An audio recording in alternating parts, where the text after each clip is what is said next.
On a night when the Thames vanished beneath a silver fog, even Sherlock Holmes paused. For something unseen was moving on the river, and it did not wish to be found. Before we drift into tonight's mystery, you're warmly invited to subscribe, so these quiet stories can keep you company whenever the night feels long. The evening arrived in London not with ceremony, but with a gentle surrender of light. Gas lamps flickered awake one by one along the narrow streets, their amber glow stretching across wet cobblestones like tired sighs at the end of a long day. Shopkeepers drew down their shutters, carriage wheels slowed, and the city exhaled into its nocturnal rhythm, softer, slower, more introspective. It was then that the fog began to rise. At first it clung politely to the river's edge, a pale breath hovering above the Thames as though reluctant to intrude. But as dusk deepened, it thickened with quiet determination, rolling inward from the water in heavy, deliberate folds. Within minutes, the river vanished from sight, swallowed whole, its familiar currents reduced to nothing more than a distant, muffled presence. Sound followed soon after. Footsteps softened, voices blurred. Even the clatter of hooves seemed to retreat into cottony distance.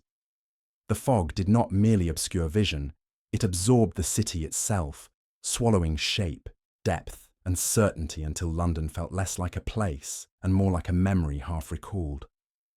Along the embankment, night watchmen paused in their patrols, lanterns held slightly higher than usual, their beams dulled and diffused into pale halos that failed to penetrate more than a few feet ahead.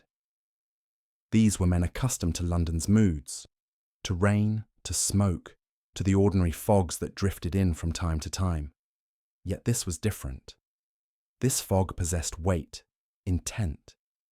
It lingered where it should have moved on, pressing close as if listening. Some swore the air felt colder near the river, though no wind stirred. Others remarked on the peculiar stillness, the way even the water seemed reluctant to lap against the stone steps descending into the Thames. The river, usually restless even at night, lay unnaturally calm beneath its veil, as though holding its breath. A barge moored near Blackfriars rang its bell once, the sound emerging dull and distant, swallowed almost immediately. No echo returned. No answering call drifted back through the mist. It was as if the fog had claimed the sound for itself. In the upper rooms of Baker Street, Sherlock Holmes stood at the window, motionless, observing the city with the patient focus of a man listening to a language others could not hear. The glass before him was already filmed with moisture, the fog pressing close enough to blur the world beyond into a shifting canvas of shadow and light. Watson, seated nearby with a book he had long since stopped reading, felt the quiet deepen rather than break. There was something about Holmes's stillness that demanded silence, not as a command, but as an invitation. "London has gone quiet," Watson murmured at last, more to the room than to his companion. Holmes did not turn. "No," he replied softly. "It has gone inward." Below them, the fog continued its advance. Bridges dissolved into suggestion. Familiar landmarks lost their edges, their certainty. A man crossing Waterloo Bridge might have believed himself alone in the world, his own footsteps the only proof of existence. Somewhere, unseen, the Thames flowed on, ancient and patient, its surface hidden beneath layers of silver-grey hush. It was there, along the unseen waterline, that the first unease took root. A dockworker would later insist he had seen a light moving where no vessel should have been. A lantern drifting just above the water, steady and deliberate. A cabman claimed he heard oars dipping rhythmically into the river, though he could see nothing at all. Each account, taken alone, seemed easily dismissed.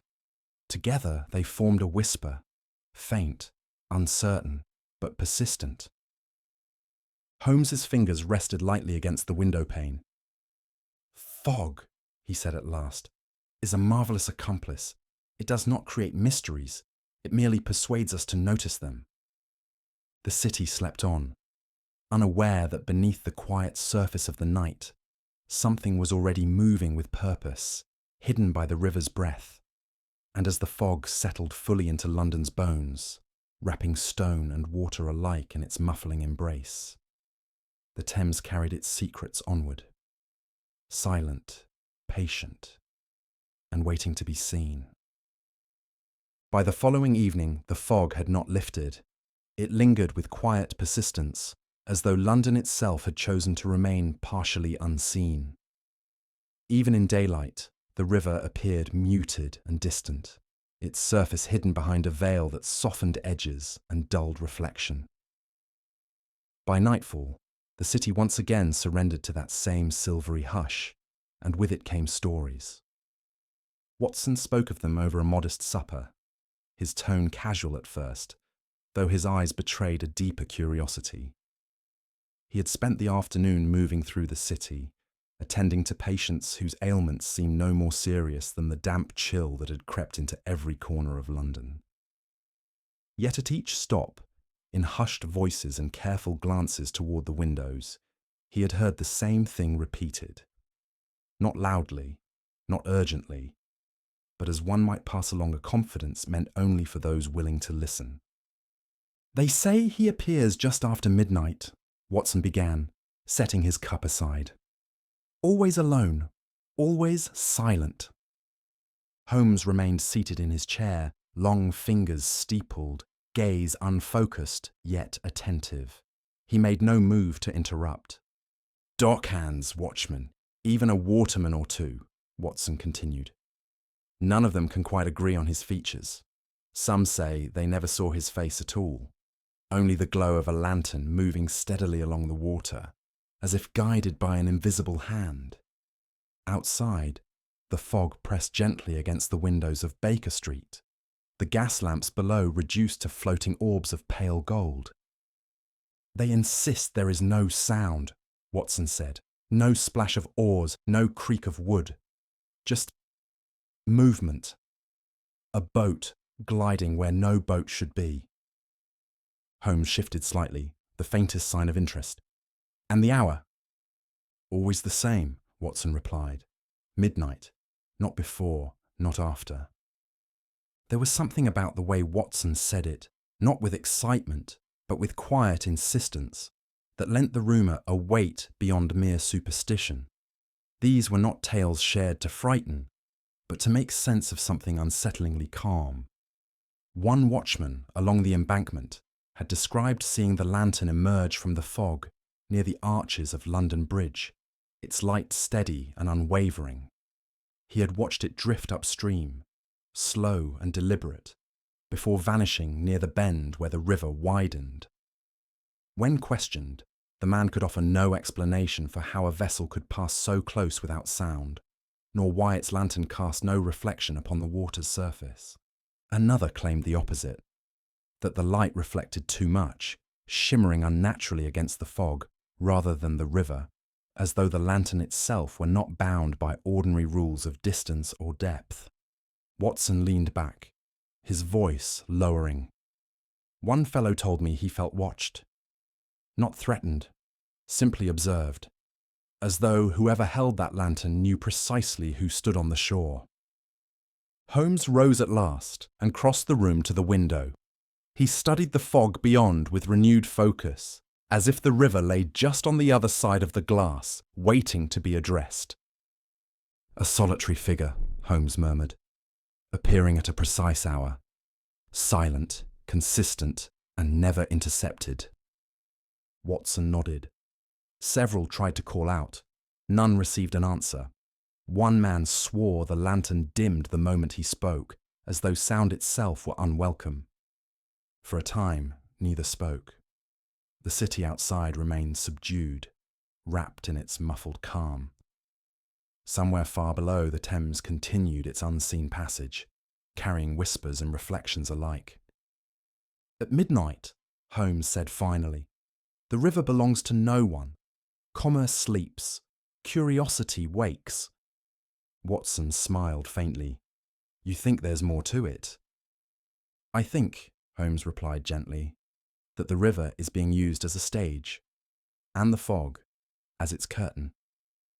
He turned from the window, already withdrawing into that familiar, quiet concentration. Whatever the truth behind the whispered sightings, it was clear they were not born of fear alone. Something was being repeated, night after night, with care and intention. And somewhere beyond the lamplight, beneath the fog's soft concealment, a lantern would soon rise again, steady, silent, and waiting to be noticed by the one mind in London inclined to listen rather than dismiss. Holmes chose to walk rather than summon a cab. It was well past midnight when he stepped onto the quiet streets. The fog already settled into its familiar hush, wrapping the city in layers of softened distance. Watson followed a half pace behind, content to observe rather than interrupt, his breath faintly visible in the chilled air. As they approached the Thames, the city seemed to recede altogether. Buildings dissolved into suggestion, their outlines smoothed into shadow. Gas lamps hovered like small, patient stars, their light stretching only so far before surrendering to the mist. The river announced itself not by sight, but by absence, a broad, unseen presence that shaped the space around it. Holmes slowed his pace as they reached the embankment. He stopped several feet short of the stone railing and stood quite still, as though listening for something beneath the silence. The Thames lay hidden, but it was far from quiet. Beneath the fog, the river whispered, not loudly, not insistently, but with the steady cadence of something ancient and enduring. Holmes closed his eyes briefly, allowing the city's muffled sounds to arrange themselves. Footsteps on distant stone, a bell far upstream, the soft brush of water against masonry, irregular yet purposeful. He moved closer now, resting one gloved hand lightly on the cold stone. Watson noticed how Holmes angled his body, not toward the river, but slightly aside, as though seeking to feel rather than see. "Listen," Holmes said quietly. Watson did. At first, there seemed nothing to hear beyond the faint lap of water and the occasional breath of fog drifting past. But gradually, patterns emerged. The sound of the river was not uniform. There were pauses where movement should have been, and elsewhere a subtle stirring, too deliberate to be natural, too restrained to belong to passing traffic. Holmes walked several yards along the embankment, then stopped again. He crouched briefly, examining the stone steps descending into the unseen water. Though the river itself remained concealed, the fog above it thinned just enough to reveal a slight disturbance, a ripple that spread outward, then faded as though carefully restrained. "Curious," Holmes murmured. "The tide is steady tonight, yet the surface resists it." He straightened and continued on, his steps measured, unhurried. Every few moments, he paused, sometimes to observe the fog itself, sometimes to listen, sometimes merely to wait. The fog moved differently here, Watson noticed. It did not drift aimlessly, but gathered and thinned in gentle pulses, responding to the river's unseen movements. At one point, Holmes raised his hand, signaling Watson to stop. Ahead of them, a faint glow appeared, not bright enough to illuminate, merely present. It hovered low, diffused by the mist, neither approaching nor retreating. They waited. The glow shifted slightly, its position changing without any accompanying sound. No splash, no creak, no whisper of oars, only the subtle rearrangement of fog, as though something had passed through it with great care. Holmes watched intently, his expression calm but absorbed. "Do you see," he said softly, "how the fog bends around it? Not parted, persuaded." The light dimmed, then vanished altogether, leaving the embankment once more wrapped in uniform grey. Holmes exhaled, a faint smile touching his lips. "The Thames is being asked to speak," he said, "and it is answering, though only to those who understand its language." They resumed their walk, Holmes now tracing a path that followed not the river's edge, but its subtle cues. Changes in sound, shifts in moisture on stone, the way fog thickened near certain arches and thinned near others. Each observation was small in itself, yet together they formed a quiet narrative. "The river is a disguise," Holmes continued. "Its constancy reassures. People expect movement, noise, disorder. When they find none, they assume nothing is there." "And the message?" Watson asked. Holmes paused once more, gazing into the fog where the Thames flowed unseen. "The message lies in repetition, in timing, in restraint. Whoever moves upon the river does so not to hide completely, but to be noticed, selectively." They stood together in silence, the city around them holding its breath. Somewhere beneath the fog, water flowed on, carrying more than reflections. It carried intent. As they turned back toward Baker Street, the river's whisper followed them, patient, deliberate, and quietly assured that it had been heard. The following night arrived, with the same deliberate calm, as though the city itself had settled into expectation. The fog returned promptly at dusk, thicker now, more assured, spreading low across the embankment, and climbing the stonework in slow, patient waves. Holmes had anticipated this. He had said little throughout the day, save for a request that Watson dine early and rest while there was still light. By the time midnight approached, they were once again near the river. Holmes stood several yards back from the water's edge, his posture relaxed yet attentive, his gaze moving not across the fog, but through it, measuring, comparing, listening. Watson had learned by now that silence was part of the process. Holmes was not merely watching for the lantern. He was waiting for the river to invite it. They did not wait long. At precisely 12, a faint glow emerged downstream, so gentle it might have been mistaken for a trick of vision. It was not bright, nor did it cast shadows. It simply existed, a small, steady presence, hovering just above where the water should have been. "There," Watson breathed. Holmes raised a finger, signaling patience. The lantern drifted slowly toward them, its motion smooth and unhurried. The fog did not recoil from it, nor did it brighten in response. Instead, the glow seemed to soften the mist around it, as though the air itself were accommodating its passage.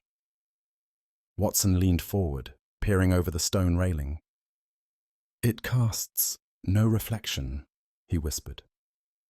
"Precisely," Holmes replied. "And yet, it is close enough to do so." Holmes watched carefully as the lantern passed beneath a bridge arch. For a moment, its glow dimmed, not extinguished, merely subdued, before returning to its previous steadiness. He noted the timing silently, counting beneath his breath, marking the seconds between shifts in light. The lantern moved on. Holmes knelt now, gloved fingers resting against the cold stone steps that descended toward the unseen water. He closed his eyes, listening. The river murmured softly, but there was no disruption, no wake, no sudden change in current that would suggest an ordinary vessel. "Notice the pace," Holmes murmured. "Not drifting, not rowing, guided." The lantern slowed as it approached a bend in the river, then paused entirely, hovering in place for several breaths. The fog thickened around it, obscuring its source, yet the glow remained unwavering. Holmes rose smoothly to his feet. "The tide is turning," he said, "and the lantern knows it." Watson followed his gaze downstream, though he could see little beyond the soft grey veil. How could it? Holmes did not answer immediately. He stepped several yards along the embankment, watching how the fog thinned in certain pockets while gathering densely in others. The lantern resumed its movement, adjusting its course almost imperceptibly, aligning itself with a current Watson could not feel, but Holmes clearly sensed. "It is not floating," Holmes said at last. "It is being held at a precise depth, shallow enough to be seen, deep enough to avoid reflection." The lantern dimmed suddenly, then vanished altogether, leaving behind only the fog and the quiet certainty that something deliberate had just concluded. Watson exhaled slowly. It simply disappeared. "No," Holmes replied. "It withdrew." Holmes retraced the lantern's path in his mind, correlating its movements with the river's known currents, the bridge arches, the shifting tide. He crouched again, examining the moisture patterns on the stone, the subtle residue left where the fog clung longest. "The timing is exact," he continued. "Always midnight, always at the turn of the tide. The lantern is not meant to guide a vessel. It is meant to mark a moment." They remained there for some time after the light had gone, the fog gradually reclaiming the space it had briefly shaped. Holmes seemed untroubled by the disappearance. If anything, his expression suggested quiet satisfaction. "The river carries messages," he said calmly, "for those who know when to read them. Light here is not illumination. It is punctuation." As they turned back towards the sleeping city, the Thames flowed on beneath its veil, indifferent yet complicit, its currents quietly preserving secrets that revealed themselves only in rhythm and restraint. And somewhere beneath the fog, the silent lantern waited, not lost, merely at rest, until the river called for it again. The river changed its character after midnight.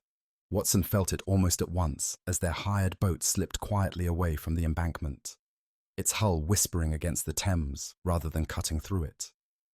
The oarsman was a man of few words, selected by Holmes with quiet precision, someone whose movements were economical and whose eyes did not linger where they were not meant to. No lantern hung aboard. They travelled by starlight diffused through fog, guided by Holmes's instructions and the slow, familiar pulse of the tide. The bridges loomed ahead one by one, vast stone silhouettes rising from the mist like half-remembered monuments. Above them, London slept, carriages stilled, windows dark, chimneys breathing softly. Below, the river became something else entirely. Holmes sat at the bow, still as carved wood, his attention divided between sound and space. Watson, seated behind him, listened to the subtle changes that occurred as they passed beneath the first bridge. The air cooled slightly. Sound folded inward. The faint echo of water against stone deepened, carrying a hollow quality that lingered longer than it should have. "There," Holmes murmured. Watson strained to hear what Holmes had detected. At first, there was nothing but the gentle creak of wood and the rhythmic dip of the oars. Then, faintly, came a sound that did not belong to the river's natural voice. A low, measured note, distant and restrained, echoing once beneath the arch before dissolving into fog. "A foghorn," Watson whispered. Holmes shook his head. Too precise, too brief.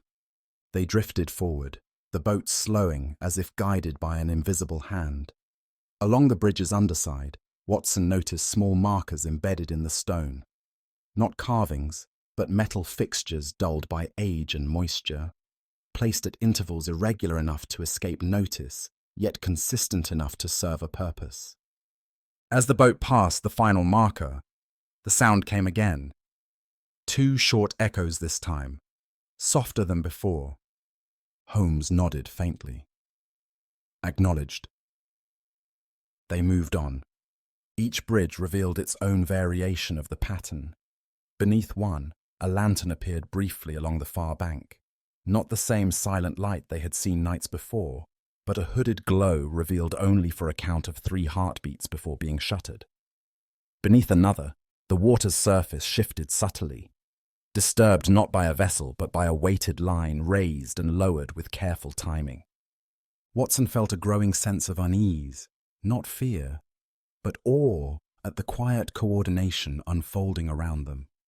This was not chaos hidden by fog.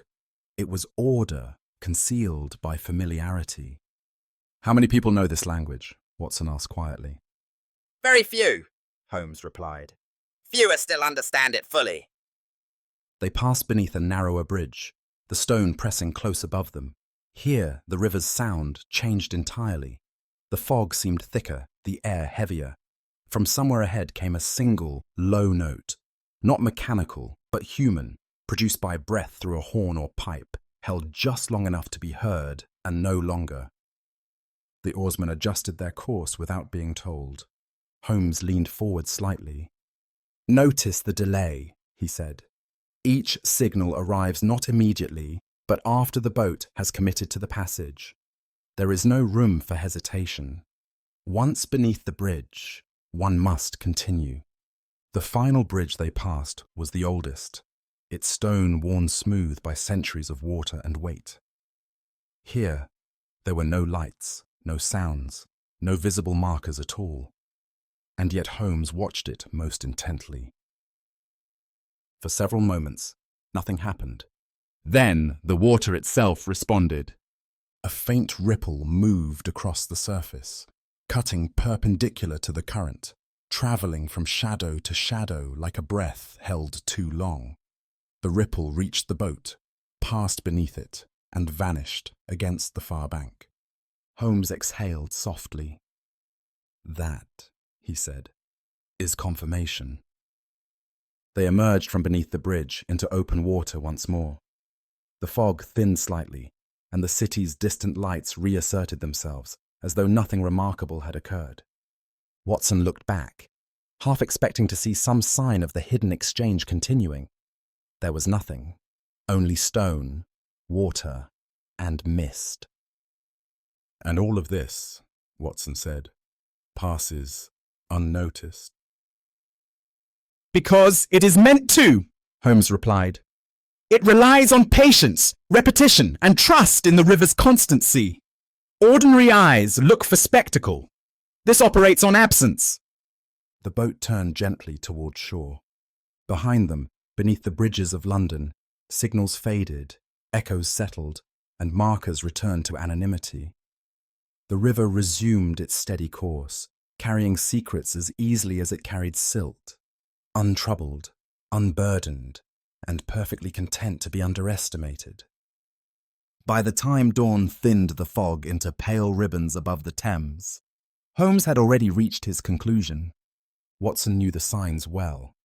Holmes had spoken little during the journey back to Baker Street, answering questions with brief murmurs, or not at all, his mind clearly elsewhere, assembling fragments into a coherent whole. Now, seated in his chair by the window with the river's distant presence still clinging to his thoughts, he watched the grey light creep across the rooftops, as if waiting for London itself to confirm what he already knew. "The boatman," Watson said at last, breaking the silence, "is no apparition, then?" Holmes smiled faintly, the expression more contemplative than triumphant. "No more a ghost than the fog itself," he replied. "And like the fog, he is both real and deliberately misleading." Watson settled opposite him, notebook forgotten in his hand. "You believe the sightings are staged?" "Not merely staged," Holmes said. "Curated." He rose and crossed to the table, where he had spread out a map of the Thames marked with faint pencil lines. They traced patterns Watson had not noticed before. Gentle arcs beneath bridges, pauses near embankments, narrow stretches where the river's width compressed movement into predictability. "The lantern," Holmes continued, tapping the map lightly, "is the key. Its height above the water, its colour, its duration, all consistent, too consistent for chance. A ghost would appear where it wished. This figure appears only where it will be seen, and where it can vanish without pursuit." Watson recalled the whispered rumours, the watchman's unease, the certainty with which men swore they had seen something they could not explain. But why encourage such fear? Why cultivate the legend at all? To discourage curiosity, Holmes replied calmly. Nothing quiets inquiry more effectively than the suggestion of the uncanny. When men believe a place haunted, they avert their eyes. They do not measure tides. They do not count minutes. They do not listen. He returned to the window and gestured toward the river, now barely visible beyond the buildings. The Phantom Boatman is a mask. A performance designed to draw attention away from something far less theatrical. And that something? Watson prompted. Movement, Holmes said. Information. Coordination. Watson frowned. You mean smuggling? Holmes shook his head. Not goods. Messages. People, perhaps. Or neither. Something smaller. Quieter. More dangerous precisely because it attracts no official notice. He described it then, not as a dramatic revelation, but as one might explain a mechanical principle. The boatman was real enough. A skilled waterman, moving at predictable hours, dressed a silhouette against the fog, lantern hooded and revealed with practiced timing. His role was not to hide, but to be seen. Every sighting reinforces the myth, Holmes said. Every whispered account strengthens the belief that the river is unsafe, unnatural, watched by something unknowable. And while attention fixes itself on the lantern, the true exchange occurs elsewhere, unnoticed. Watson thought of the signals beneath the bridges, the ripples, the echoes that faded before they could be questioned. So the phantom draws the eye upward, while the work happens below. Precisely. The brilliance of it unsettled Watson more than any ghost story might have. And the boatman himself, is he aware of his part in this illusion? Oh yes, Holmes said quietly, but likely no more than that. A role learned, rehearsed, repeated. He knows where to appear and when to disappear. He need not understand why. Watson imagined the man alone on the river, lantern glowing softly in the fog, embodying a fear that was never truly his. Then the city is chasing shadows. As cities often do, Holmes replied. It is easier to fear a ghost than to notice a pattern. Silence fell between them, broken only by the distant sound of carts beginning their morning rounds. The fog continued to lift, revealing a perfectly ordinary river moving steadily toward the sea. And now? Watson asked. What becomes of the phantom? Holmes considered this for a moment. He will persist for a time. Legends are not dismissed by explanation, but once the true operation is disrupted, the need for the illusion will vanish. The lantern will cease to appear, and men will say the ghost was finally laid to rest. Watson smiled faintly. And never know how close they came to the truth. Holmes returned to his chair, which is, in its way, a mercy. Outside, the Thames flowed on, indifferent to revelation or secrecy, and somewhere along its banks, a lantern would glow again that night, not as proof of the supernatural, but as the last flicker of a carefully maintained lie, already beginning to unravel in the quiet, patient mind of Sherlock Holmes. The entrance revealed itself not with drama, but with reluctance, as though the river itself were hesitant to give up one of its older secrets. Holmes found it at low tide, when the Thames withdrew just enough to expose a stretch of stonework, long mistaken for nothing more than a collapsed embankment. Moss darkened the bricks, and a lace of riverweed clung to the lower arch, swaying gently with the last pull of the retreating water. To any casual observer, it was merely another wound in London's aging skin, a forgotten scar among many. To Holmes, it was an invitation. Watson stood beside him, boots damp, coat drawn tight against the cold breath rising from the exposed riverbed. The fog hovered low, thinning here only slightly, as if unwilling to abandon the place entirely. A tunnel, Watson murmured. I would never have guessed. Few do, Holmes replied softly.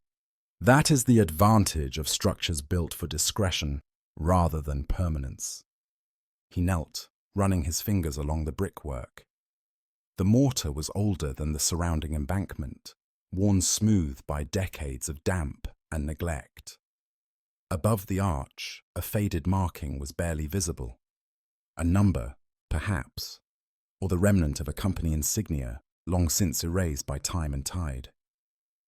This predates the modern river police, Holmes said, likely constructed when the Thames was less regulated and far more useful for those wishing to move unseen. Watson peered into the darkness beyond the arch. The tunnel sloped gently upward, its interior swallowed by shadow, though a faint current of air flowed outward, cool and faintly scented with oil and iron. It's still in use, Watson said. Holmes nodded. Recently?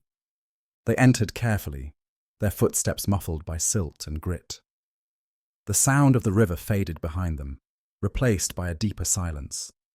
Not empty, but layered, like the quiet of a place accustomed to secrecy. Moisture beaded on the walls, catching the faint glow of Holmes's covered lantern. Old iron hooks protruded at intervals, some bent, some snapped, remnants of pulleys or guide ropes once used to haul small boats or crates through the narrow passage. This tunnel was designed for efficiency, Holmes observed. Not speed, but certainty. A route that could be relied upon regardless of surface conditions. The passage widened slightly as they progressed, the ceiling rising just enough to allow a man to stand without stooping. Along one wall, faint chalk marks formed symbols Watson did not immediately recognize. Arrows, numbers, short vertical strokes, spaced with deliberate irregularity. Markers, Holmes said. Not for navigation, but timing. Instructions left for those who know how to read them, when to wait, when to proceed, when not to come at all. Watson felt a quiet unease settle over him. So, while the city fears a phantom on the water, trade moves beneath its feet. Yes, Holmes replied. Trade that depends not on speed or volume, but on silence. Information. Small, valuable items. Perhaps even people. They reached a chamber where the tunnel widened into a low vault. Here, the floor bore signs of recent use. Scuffed footprints, impressions of crates dragged rather than carried, a faint smear of grease on the stone. A rope ladder hung from an opening above, disappearing into darkness. Holmes examined it closely. This connects to a riverside warehouse, now listed as derelict. Officially unused. Unofficially ideal. Watson imagined the scene on fog-covered nights. Lanterns dimmed, voices reduced to murmurs, goods passed hand to hand, schedules dictated not by clocks but by tide and mist. Above them, the phantom boatman performed his role, drawing attention away from the river's true arteries. How long has this been happening? Watson asked. Holmes straightened slowly. Long enough to become routine, which is always when such operations become careless. He moved to the chalk markings again, tracing them thoughtfully. They rely on the fog, on superstition, on the assumption that no one looks twice at what appears abandoned. And now? Watson said. Holmes allowed himself a small, almost imperceptible smile. Now, the tunnel is remembered. They stood in silence for a moment, listening to the distant sound of water shifting with the returning tide. The tunnel seemed to breathe around them, patient, ancient, and aware that its usefulness was nearing an end. When they emerged back into the fog-draped riverbank, London remained unchanged. Carts rattling, chimneys smoking, the city waking as it always did. Yet beneath its surface, one of its quieter conspiracies had been exposed, and like the fog itself, it would soon begin to thin. By the time Holmes began to speak of a conspiracy, it was with none of the urgency the word often invited. His conclusions emerged slowly, deliberately, like shapes resolving themselves within fog rather than bursting through it. Violence, he explained to Watson, had never been the language of this operation. Silence had served far better.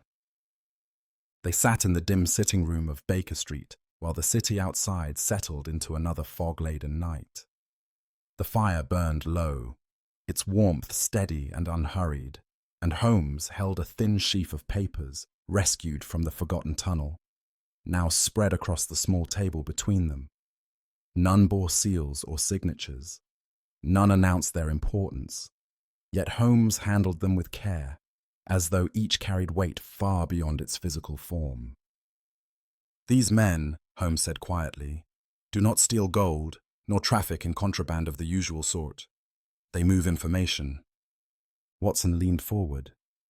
"Government correspondence?" Some, Holmes replied. Others commercial, a few personal, all sensitive, all valuable to the right recipient and ruinous in the wrong hands. The brilliance of the scheme, Holmes continued, lay in its restraint.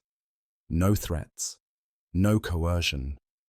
Documents were not taken by force, but intercepted, copied briefly, passed along, then returned to their original routes before absence could be detected.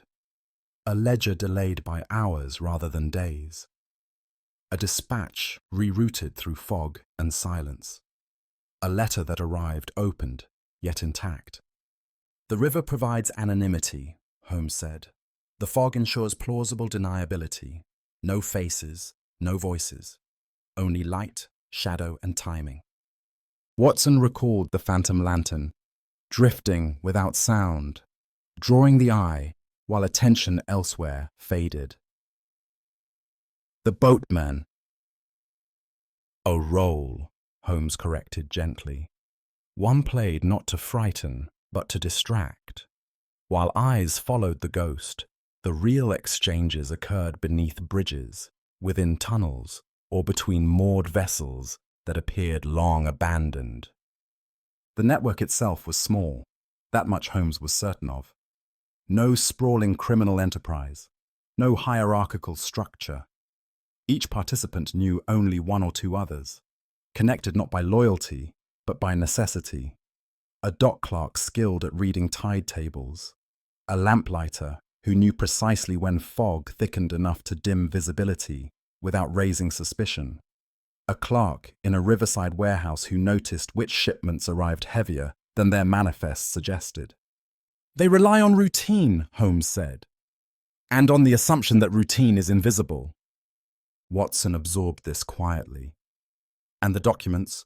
Who benefits?" Holmes folded one of the papers and set it aside. "Multiple parties, industrial rivals, political intermediaries, even foreign agents, though indirectly. The network does not sell to ideologies. It sells to opportunity." There was something unsettling in that neutrality. No malice, no passion, only efficiency. A conspiracy sustained not by fear, but by the comfort of remaining unseen. "They never intended harm," Watson said slowly. No, Holmes agreed, which is why they have endured. Violence invites scrutiny. Silence invites neglect. Holmes had traced their routes backward through time, matching fog patterns to shipping delays, correlating river traffic with missing hours in bureaucratic records. The lantern's appearances aligned not with theft, but with transfer. Moments when attention needed redirecting. The foghorn echoes beneath bridges were not warnings, but confirmations. Signals bounced softly through mist and stone. "They trusted the river," Holmes said.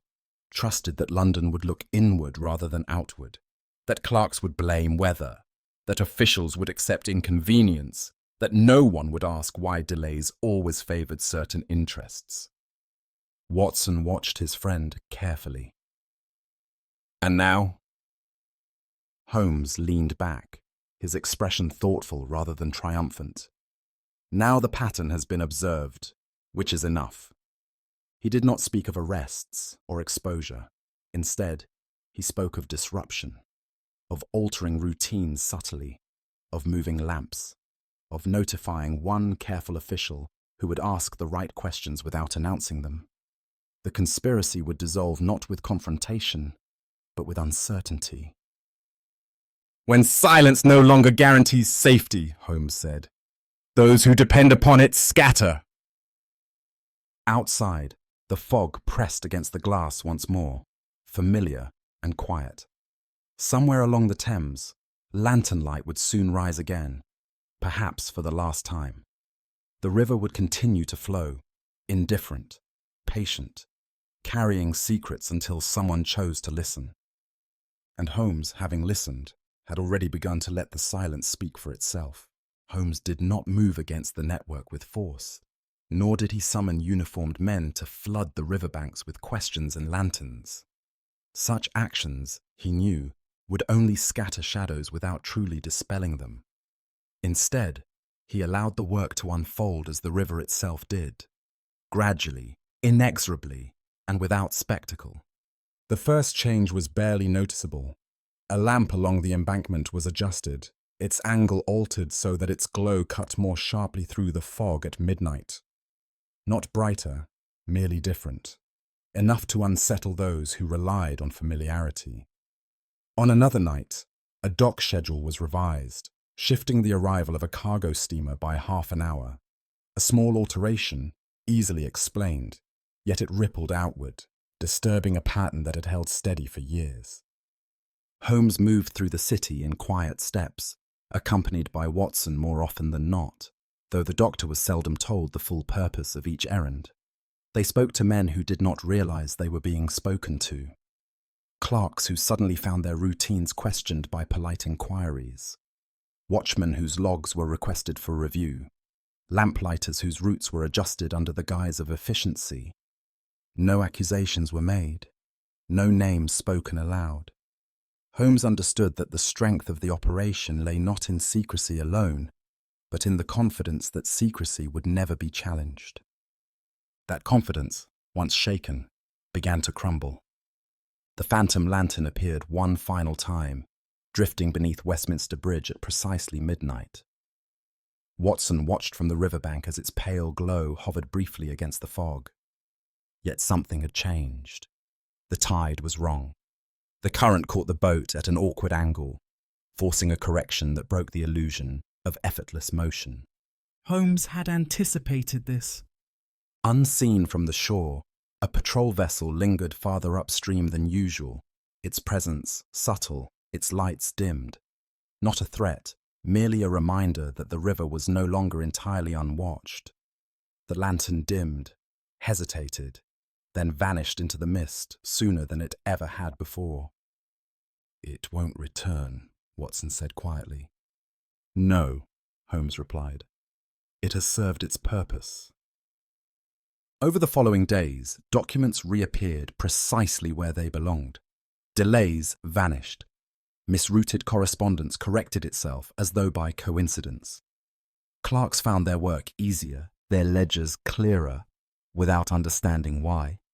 Warehouses once frequented at odd hours stood dark and undisturbed. Holmes had shared select information with select individuals, not evidence enough to provoke scandal, but sufficient to prompt scrutiny. A civil servant known for discretion, a shipping official who valued order over expedience. Each inquiry was framed as routine, each question posed without urgency. Together, they formed a net not meant to capture, but to discourage.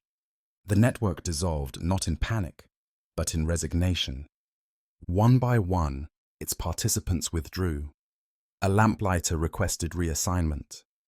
A dock clerk took leave. A warehouse lease quietly lapsed. No arrests were made, no trials held.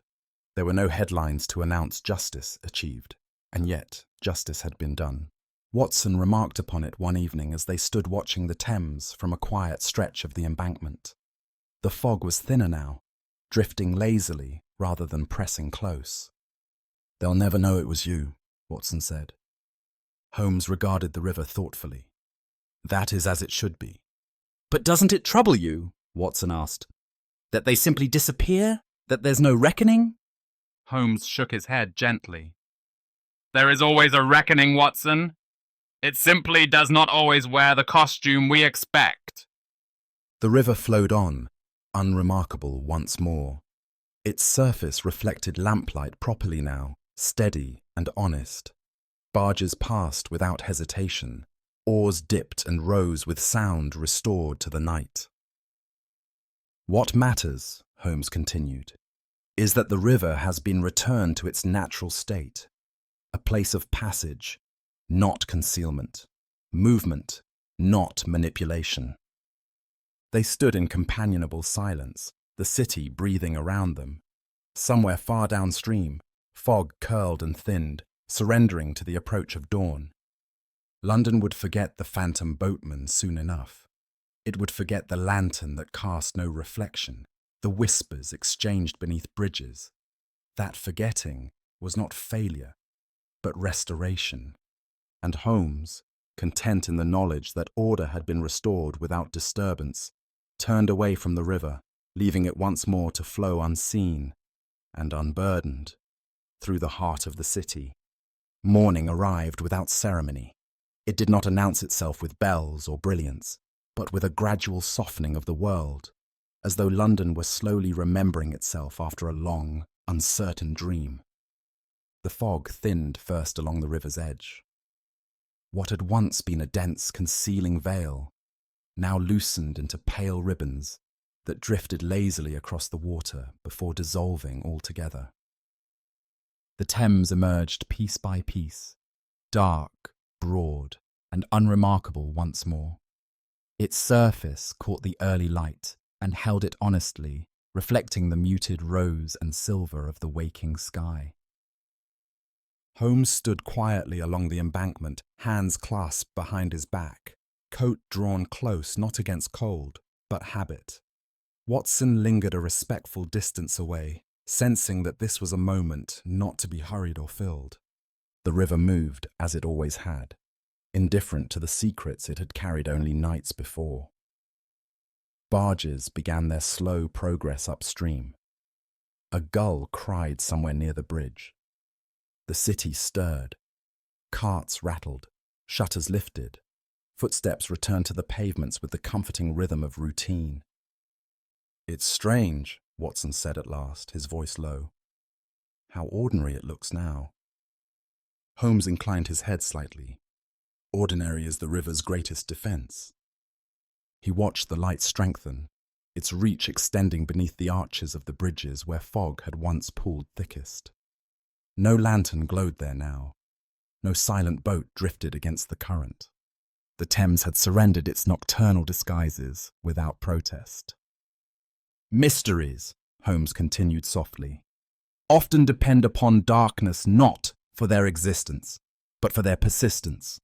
Remove the darkness, and they are forced either to adapt or to vanish." Watson considered this. So the phantom was never the mystery. "No," Holmes said. "Fear was." He turned slightly, gazing across the water where reflections now behaved as expected, faithful to their sources. The mind fills uncertainty with invention. A lantern without sound becomes a spectre. Fog becomes intent. Silence becomes threat. "And observation?" Watson prompted. Observation restores proportion, Holmes replied. It replaces imagination with understanding. Once people look closely, they stop inventing. The city, fully awake now, bore no trace of its recent unease. Office clerks hurried along the streets, unaware that the delays they had quietly cursed days earlier had been part of something far more deliberate. Dock workers resumed their tasks with practiced ease. The river was once again a thoroughfare, not a stage. Holmes allowed himself a moment of stillness, committing the scene to memory. The clean air, the steady light, the absence of secrets pressing against the edge of perception. "There are mysteries," he said, "that exist only so long as they are misunderstood. They are not solved through confrontation, but through attention. Watson smiled faintly. And once understood? They lose their hold, Holmes replied. Like fog in sunlight. They began to walk, following the curve of the river as it carried them back toward the familiar heart of the city. With each step, the last remnants of mist dispersed, retreating into corners where light had yet to reach before surrendering entirely. Behind them, the Thames flowed on, quiet and unremarkable, which was, Holmes believed, precisely as it should be. Somewhere within the city, another mystery would already be taking shape, subtle and patient. But for now, peace had returned, not through force or revelation, but through calm attention and the gentle replacement of fear with understanding. And as London moved fully into the day, the night's whispers faded into memory, leaving only the steady reassurance of a river that reflected the world as it truly was.